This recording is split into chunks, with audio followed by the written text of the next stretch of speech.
Your Locked On Capitals, your daily podcast on the Washington Capitals.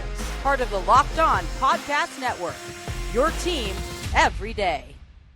Get it going here, talking about questions in net for the Capitals.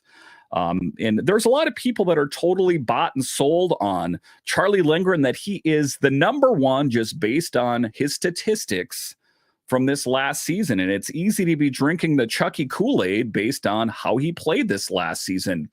But to widen the lens a little bit here and kind of take the face off the clock and look at the gears, is it sustainable? Sustainability is one of those interesting things that you don't know until, well, next season comes. Say the Capitals push all their chips in on Charlie Lindgren and say they do something like trade Darcy Kuemper out of here. Well, they end up regretting it if Charlie doesn't live up to the hype.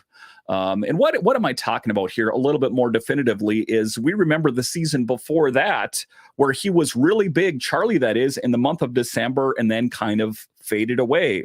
Listen, players in situations can look good in a snapshot or in a vacuum.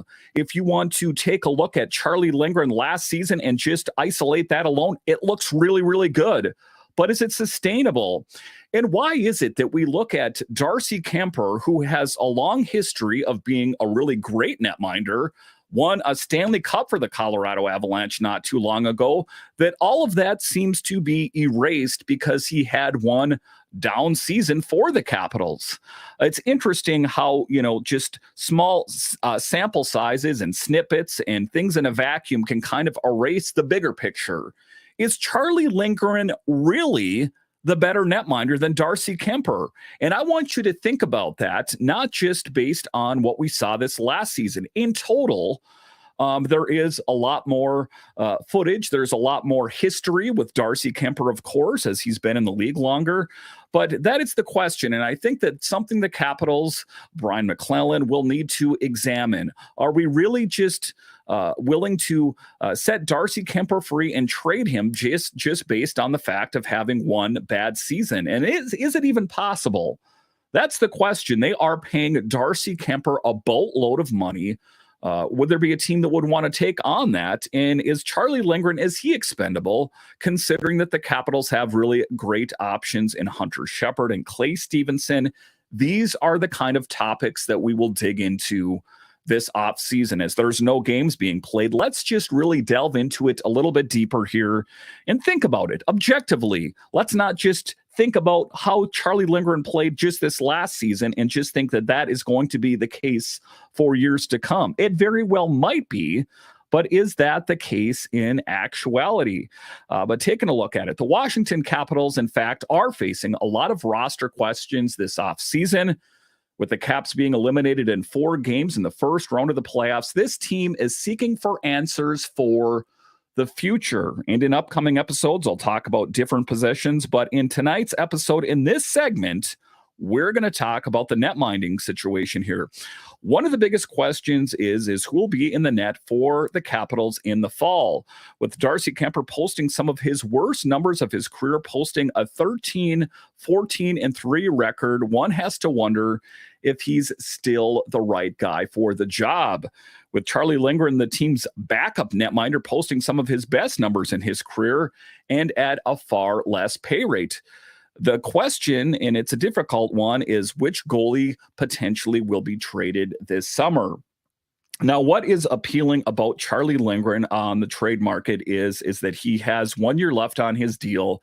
He's like $1.1 million, that if a team could scoop him up and have a year left on his current contract at such a small rate, what kind of return would that yield for the Capitals? That is what we are thinking about right now, being that I've talked about on the show. And if you're not aware, the Capitals have a lot of options in net, whether it's on the big team, down in Hershey, all the way down to prospects, that the pipeline in net is well stocked. I talked about Hunter Shepard. I talked about Clay Stevenson. There's Garen Bjorklund and, just Antoine Keller. There's so many different options for the Capitals up and down. And those are just the ones, I'm thinking of off the top of my head, that there is plenty of options. So, if the Capitals did something, say they moved Darcy Kuemper out, say they moved Charlie Lindgren out, there is options. I mean, you're seeing how Hunter Shepard has played down for Hershey, playing in the Calder Cup playoffs right now. We saw how Clay Stevenson played for the Hershey Bears this last season. Oftentimes, those two guys flip-flopped or vacillated back and forth at being the number one netminder in all of the AHL. And if they weren't the first, they were the second. So viable options, suffices to say, for the Capitals. But taking a look at Charlie Lindgren emerged as a standout player this season, and during the playoffs, made a significant impact for the team, serving as the backup goaltender to Darcy Kuemper. Lindgren defied expectations by delivering exceptional performances when the team needed him the most. His contributions played a vital role in the Capitals' success throughout the playoffs. Through the 23-24 season, Lindgren participated in 50 games, achieving an impressive 25 wins, 16 losses, and 7 overtime losses. Additionally, he maintained a remarkable .911 save percentage, showcasing his exceptional skill between the pipes. Notably, Lindgren has also excelled in shutting down opponents, as he is tied for 4th place in the league with 6 shutout victories. So I'm not here to say that I think that Darcy Kuemper is the better one. I'm not here to say that Lindgren's the better one. It's just something to ponder in this offseason. Before you get ahead of yourself. Again, it's easy to isolate in a league of what have you done for me lately. It's easy to look at Lindgren as the clear-cut number one if you're willing to look past what kind of netminder Darcy Kuemper has been for a long time. Taking a look at his biggest accomplishment as being the netminder on the Colorado Avalanche the season they won a Stanley Cup. He has the history. And in breakdown day, he said that he knows he's capable of more. He worked on his game, that he was just never given the opportunity to go back in and show what he had. Because for the last 2 to 3 months of the season, the Capitals were in a win-now mode. They wanted to put in the netminder that they perceived was going to give them the best chance at winning a game. So there wasn't a lot of opportunity for Darcy to come in and say, hey, I've fixed my game. That he was kind of the odd man out. Brian McClellan spoke about that as much as well. So a difficult position for Darcy, as he, didn't have his best season, actually one of his worst, if not the worst, if depending on how you want to take a look at his numbers.